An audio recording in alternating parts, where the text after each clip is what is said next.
Job news and educational একাডেমিতে তোমাদের প্রত্যেকেই স্বাগতম জানাই। আজকে প্রাইমারি এবং আপার প্রাইমারি প্রার্থীদের জন্য অঙ্কের ক্লাস নিয়ে চলে এসেছি।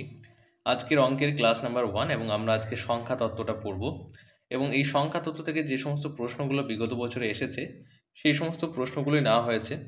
এবং আজকে বেশ কিছু গুরুত্বপূর্ণ বিষয় আলোচনা করব, যে স্বাভাবিক সংখ্যা কাকে বলে, মৌলিক সংখ্যা কাকে বলে, এগুলো জানতে হবে। কিন্তু আমরা যেটা ঠিক করেছি যে পড়ানোর মধ্য দিয়েই এই সমস্ত বিষয়গুলো আলোচনা করলে বেশি ভালো হবে। তাহলে প্রথমত যে প্রশ্নটা তুমি দেখতে পাচ্ছ যে 568459 যে এর প্রকৃত মান এবং স্থানীয় মান কত। এখানে 6-এর প্রকৃত মান মানে হচ্ছে তোমার যে প্রকৃত মান মানে হচ্ছে ফেস ভ্যালু, আর স্থানীয় মান মানে হচ্ছে প্লেস ভ্যালু। তাহলে যখন তোমাকে যে কোনো সংখ্যার যখন তোমাকে প্রকৃত মান বের করতে দেবে তখন সেই সংখ্যাটাই সেটার উত্তর হবে। অর্থাৎ এখানে বলা হয়েছে 6-এর প্রকৃত মান কত হবে, তাহলে উত্তরটা কিন্তু 6ই হবে। কিন্তু যখন তোমাকে বলা হবে এখানে 6-এর স্থানীয় মান কত, তাহলে তুমি কি করবে, এখানে যে 6টা রয়েছে এই 6টাকে বসাবে, এরপর যতগুলো সংখ্যা রয়েছে 1 2 3 4 ততগুলি তুমি শূন্য বসিয়ে দেবে, তাহলে সেটাই হবে 6-এর স্থানীয় মান। বুঝতে পারলে?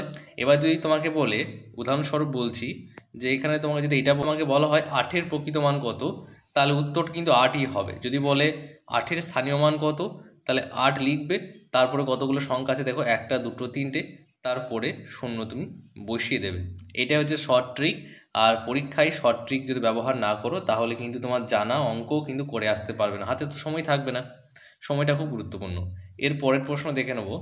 দেখো কি বলা হয়েছে, নিচের কোনটি 11 দ্বারা বিভাজ্য। তাহলে তোমাকে জানতে হবে যে 11 দ্বারা বিভাজ্য হওয়ার যে রুলসটা রয়েছে সেটা আমাদেরকে জানতে হবে। মৌলিক সংখ্যা, যৌগিক সংখ্যা, এগুলো আমরা অঙ্ক করতে করতে আলোচনা করব, সেটা বেশি ভালো হবে, চিন্তা নেই। শেষ পর্যন্ত দেখো। তোমরা যারা নতুন আছো চ্যানেলটাকে সাবস্ক্রাইব করে না থাকলে সাবস্ক্রাইব করে আমাদের সঙ্গে যুক্ত হয়ে যাও। এগুলো কিন্তু সিটেটের বিগত বছর এসেছে, আপারের ক্ষেত্রেও এসেছে, প্রাইমারির ক্ষেত্রেও এসেছে। এগুলো কিন্তু গুরুত্বপূর্ণ প্রশ্ন। দেখো 11 দ্বারা বিভাজ্য যখন বলবে তখন তোমাকে যে ফর্মুলাটি ব্যবহার করতে হবে, plus minus plus minus plus minus. অর্থাৎ প্রথমে আমাকে যোগ করতে হবে, তারপর বিয়োগ করতে হবে, প্রথমে তারপর যোগ তারপরে বিয়োগ, মানে এইভাবে করে দেখতে হবে। তাহলে দেখো এখানে 4টে অপশান দেওয়া হয়েছে। এই 4টে অপশানের মধ্যে কোন অপশানটা 11 দ্বারা বিভাজ্য হবে সেটা আমরা একটু দেখে নেব। এর জন্য তুমি মুখে মুখে ক্যালকুলেশন করে নিতে পারো। 3 প্লাস 3 মাইনাস 2 কত হবে, 1 হবে। তাহলে কত হবে দেখো, আমি একটা করে দেখাচ্ছি। প্রথম এটা করে দেখাচ্ছি, যাবে কিনা দেখে নাও। দেখো প্লাস থ্রি মাইনাস 2, তারপরে হচ্ছে দেখো +5, তারপর হচ্ছে -6, তারপর হচ্ছে +8। ঠিক আছে? তাহলে দেখো এটা +8, এটা কি যাবে? দেখো এখানে কিন্তু এটা হবে 1 1 + 5 মানে 6 -6 +8, মানে তুমি দেখো তাহলে এটা 8ই হচ্ছে। 8 কিন্তু 11 দ্বারা বিভাজ্য হবে না, তাহলে এই অপশানটা ঠিক হবে না। ঠিক সেইভাবে তোমরা এইভাবে চেক করবে। তারপরে বি নাম্বারটা তুমি যদি চেক করো তাহলে দেখো 9 -8 +5 মানে 1 6 -3 3, তারপরে -5 হচ্ছে না, এটাও যাবে না। তাহলে কোনটা যাবে তুমি একটু দেখে নাও। এরপরে সিটা দেখি।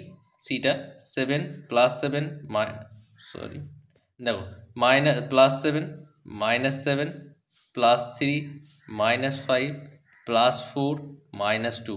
এবার দেখো যোগের কাজ আগে হয়, তারপর বিয়োগের কাজ হয়। তাহলে যোগের কাজ যদি আগে হয় তাহলে তোমাকে এখানে কত হবে, শূন্য হয়ে যাবে। +3, সবগুলো আগে যোগ করে নাও, এটা সবথেকে ভালো হবে, নাহলে তোমাদের পরে অসুবিধা হবে। দেখো 7 আর 3 10, 10 আছে 14, 14 থেকে আমি এখানে 5 সাথে 12 14, তাহলে কত, শূন্য। শূন্য কিন্তু 11 দ্বারা বিভাজ্য হয়, তাহলে এই অপশন নাম্বার তোমাদের সিটাই সঠিক হবে। ঠিক আছে? এভাবে কিন্তু অঙ্ক করতে হবে। এখানে বলা হয়েছে 4 অঙ্কের একটি সংখ্যা A381 যদি 11 দ্বারা বিভাজ্য হয় তাহলে এর মানটা কত হবে। সেম একদম বারে বারে এটা দেখাচ্ছি কারণ এখান থেকে প্রশ্ন এসেছে, তাই ভালো করে করতে হবে এটা। দেখো কত যাবে, প্লাস প্লাস এ, আমি ছোটো হাতে লিখছি, -3 +8 -1। তাহলে দেখো তো, তাহলে এখানে যোগের কাজ আগে করি, তাহলে কত হবে, a + -4, তাহলে a -4 + 8, তার মানে হচ্ছে a প্লাস কত হবে, 8 হবে, সরি a + 4 হবে। তাহলে দেখো এর মান কত বসালে 11 দ্বারা বিভাজ্য হবে। দেখো 5 বসালে তো 9 হয়ে যাবে, 4 বসালে কত, 8 হবে, 7 বসালে 11 হয়ে যাবে, তাহলে অপশান সিটা হবে। কারণ এর মান তুমি 7 বসায়, 7 + 4 = 11, তাহলে 11 11 দ্বারা বিভাজ্য হয়, তাহলে এটাই সঠিক উত্তর হবে।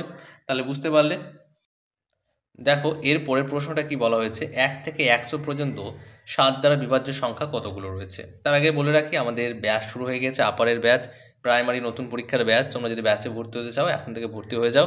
ভর্তি প্রক্রিয়া শুরু হয়ে গেছে, ডিটেলসটা এই ভিডিও ডেসক্রিপশন কমেন্ট বক্সে দেখতে পাবে। দেখো এখানে যে শর্ট ট্রিকটা ব্যবহার করবে, যেটাকে বলা হয়েছে সেটাকে তুমি সেটাকে যদি ভাগ করে দেবে 7 দিয়ে। 7 একে 7 কত যাবে, 3, 0, 7 4 কত হবে, 28 হবে। এখানে যেটা ভাগফল হয় সেটাই হচ্ছে উত্তর।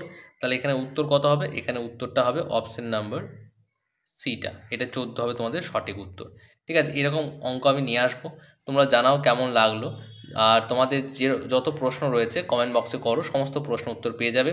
আর তোমাদের যদি কোনো অঙ্ক থাকে যে অঙ্কটা তোমরা পারছো না, তাহলে অবশ্যই কমেন্ট করে দাও, অঙ্কটা তোমরা উত্তরটা নেক্সট ভিডিওতে পেয়ে যাবে।